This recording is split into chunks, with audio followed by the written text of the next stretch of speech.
ど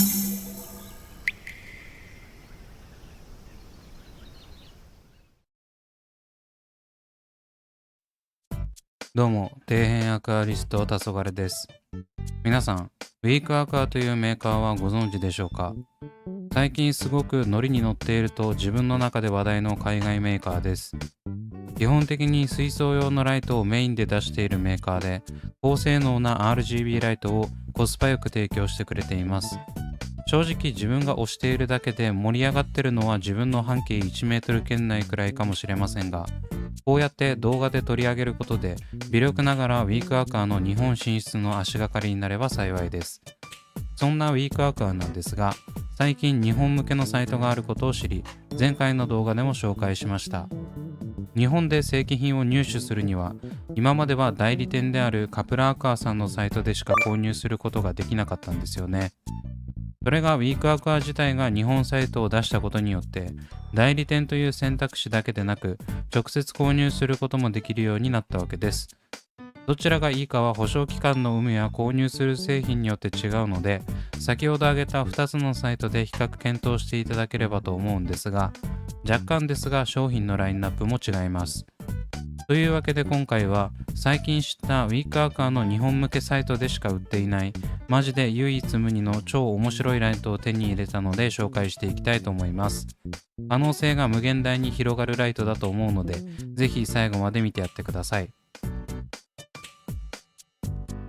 それでは早速今回紹介するライトをお見せしていきます。それがこちら、ウ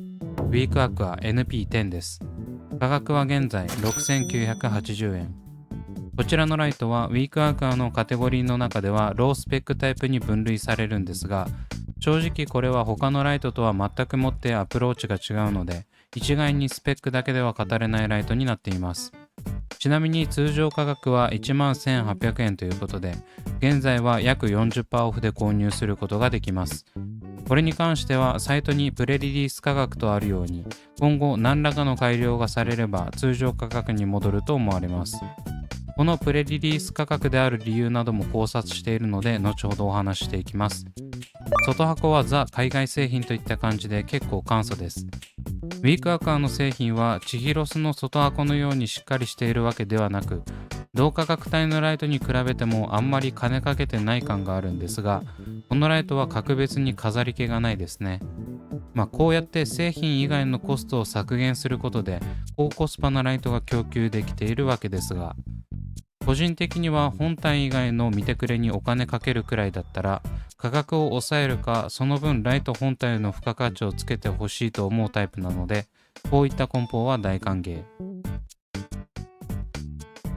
というわけで、外箱も見ていたところで開封していきます。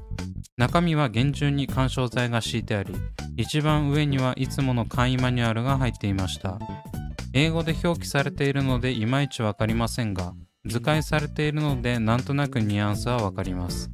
ただ他のスマホで管理するライトに関しては日本語マニュアル必須だと思うので、オプションで付けることをお勧めします。それでは本体を見ていきます。本体はこんな感じでフレキシブルな首に点光源のライトがついています。首部分を近くで見るとこんな感じでチューブのような質感になっています。これは耐水耐熱シリカゲルホースらしく、水濡れや熱対策もバッチリです。スペックは出力 10W、光量900ルーメン、色温度2700から6500ケルビン、重量は 0.5kg です。首部分は全長40センチ、高度長は30センチとなっています。本体のライト部分はこんな感じで、T90RGB のように大きなガラス球の中に LED チップが埋め込まれています。裏側はアルミニウムの放熱フィンになっており、熱対策もバッチリです。そして水槽取り付け部はこんな感じで、見た目を損ねないようにネジまで真っ黒になっています。おまけに4個のネジで固定するため、オールガラス水槽でも安心して取り付けが可能です。ちなみに対応ガラス圧は 1.6 センチまでとなっています。またコードの中間あたりにはスイッチがついており、手動でのオンオフにも対応しています。実はこのスイッチがこの後紹介する機能の要になってくるんです。そしてこのライト一番の目玉機能はこちら。ライトの照射角を本体周辺のパーツを回すことで無段階で調整することが可能になっています。最小照射角はなんと驚異の5度ということで、どういった水形が見えるのかとても気になりますよね。ちなみにこの調整は結構スムーズに回すことができ、安物によくある引っかかりなどは一切ありません。というわけで今回も前回の L600 と同じ60センチ水槽に取り付けました。正直60センチ水槽用のライトとしてはスペック不足ですが、このライトの特性をお見せする分には問題ないので、こちらの水槽で見ていきます。適合水槽という基準がないので何とも言えませんが、メインの正面にするにはサイズが小さいですね。それではスイッチオン。現在お見せしているのはマックス照射角である60度です。これでも結構照らせてはいますね。明るいかと言われれば明るくはないですが、60度程度であれば60センチ全体をギリギリ照らせるようです。ただ何度も言いますが、60センチ水槽のライトとしてはスペック不足なので、水草を育成したい場合はもっと出力の高いライトをお勧めします。そしてここでもう一つの機能を紹介するんですが、このライト3色の色味を出力することが可能なんです。一番最初に点灯される光は暖色系の2700ケルビンで、電源をオフにして5秒以内に点灯し直すと4000ケルビン、6500ケルビンの順に色を変更することができます。ということはデフォルトは暖色で、徐々に寒色にすることができるということですね。正直この価格帯の点光源ライトで色味を変更できるってなかなかすごいです。ここだけでも十分他製品と差別化できるのではないでしょうか。ただこのライトのすごいところは、そんな色味の変更なんていうインパクトの弱いものではありません。一番の目玉は何といっても照射角5度というえげつないレーザービーム照射です。百聞は一見にしかずということで、早速その5度照射の映像をお見せします。それがこちら。水槽中央をやや斜めに突き刺すような直線の光が照らしています。これはまさしくスポットライトというにふさわしい性能です。他の製品でも照射角を絞ることができるものはありますが、5度というのは聞いたことがありません。これがあるからこそ、このライトはスペックに対する価格が安いにもかかわらず、さらに上乗せされた付加価値が出てくるわけです。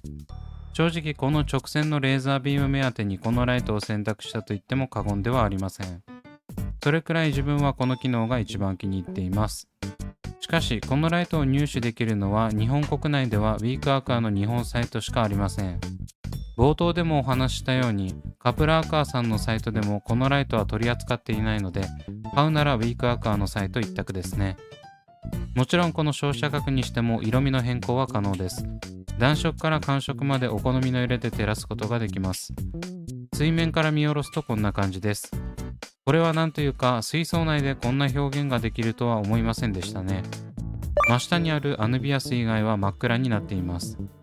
このレーザービームを引き立たせるために、撮影時は部屋の電気と他の水槽の照明は完全にオフにしています。遠目から見てもしっかりとスポットで照らしていることがわかるようになっててすごいですね。このライトを使うことでいろんな水槽の表現ができると思います。自分がしてみたいのは、洞窟のようなレイアウトにこの照射角で自然光が水槽底面に降り注ぐような表現ですね。点光源で水面の揺らぎを強調して表現することもできるので、意図的に水面を揺らすことでより一層自然に近い印象になるのではないでしょうか。また日中は通常のライトを点灯し、夜間にのみスポットで照らすという一粒で二度おいしい的な使い方もできると思います。さすがにこの照射角では水草は育たないので、夜間のみ点灯の方が融通は効きそうです。あとこのライトの幻想的な雰囲気を一番引き出すためには、周りに余計な光がないことも必要になってきますしね。というわけで、そんな超面白いライトなんですが、ただ一つの大きい問題が潜んでいます。それは何かというと、調光機能です。普通に考えたら調光できるなんて素晴らしいじゃないかって思うんですが、この機能がくせ者なんです。実はこの調光機能、先ほどお見せした手動のスイッチを切り替えることで変更するようになっており、変更するためには電源をオフにして5秒以内に再度点灯させる必要があるんです。ということは5秒以上電源がオフになっていると、次電源をオンにした際は強制的に暖色である2700ケルビンに戻ってしまうんです。なので通常ライトでよく使うスマートプラグなどでタイマー管理をしていても、次回点灯するときは暖色で照らされるわけですね。正直これは結構致命的で、寒色が好きな自分にはとても大きな問題です。ただとある方法を使えばデフォルトの色を寒色にすることができるんです。そのとある方法とは何なのかというと、自分で基板についている線を入れ替えるという方法です。それだけ聞くとなんか簡単に聞こえますが、実際には線を入れ替えるためにハンダゴテが必要になり、変更した後には収縮チューブなどの被膜で覆う必要があります。一度変更すればデフォルトの色がずっと自分の好みの色になるとは言っても、なかなかハードル高いですよね。付属のマニュアルでも書いてありましたが、必要なものは全部ダイソーで売っているんですけど、どちらかといえば技術的な問題の方が大きい。ここに関しては唯一にして最大の問題点であり、自分がこれをメインのライトにする水槽を立ち上げる場合は、この作業をクリアしなければいけません。この難易度の高いデフォルトの色調変更がプレリリース価格になっている真相だと睨んでいます。おそらくプレリリース価格が終わるのはこの問題が解決された時ではないでしょうか。これはあくまで予想なので、改善されずにプレリリース価格が終了する可能性もあります。デフォルト調光変更さえ目をつむれば、これだけ特色がありつつ、通常の点光源ライトとして使用できるものが7000円を切った価格で買えるのは破格です。逆に言えばそこが許容できるなら、このレベルのライトが 40% オフで買えるお得な期間と言えるのではないでしょうか。というわけでいかがだったでしょうか。今回はいろんな意味で癖のあるライトの紹介でしたが、総評としてはいいライトだと思います。ハンダゴテでデフォルト調光変更という字面のインパクトはありますが、それを抜きにしても照射角5度は面白いです。いつまでプレリリース価格なのかはわからないので、興味のある方は自分がハンダゴテを使いこなせるか、暖色が好きかなどを考えて購入を検討されてみてはいかがでしょうか。概要欄に商品 URL を貼っておきますので、気になった方はぜひ。というわけで今回はここまで。Twitter と Instagram もやっておりますので、そちらも見ていただけると嬉しいです。それではご視聴ありがとうございました。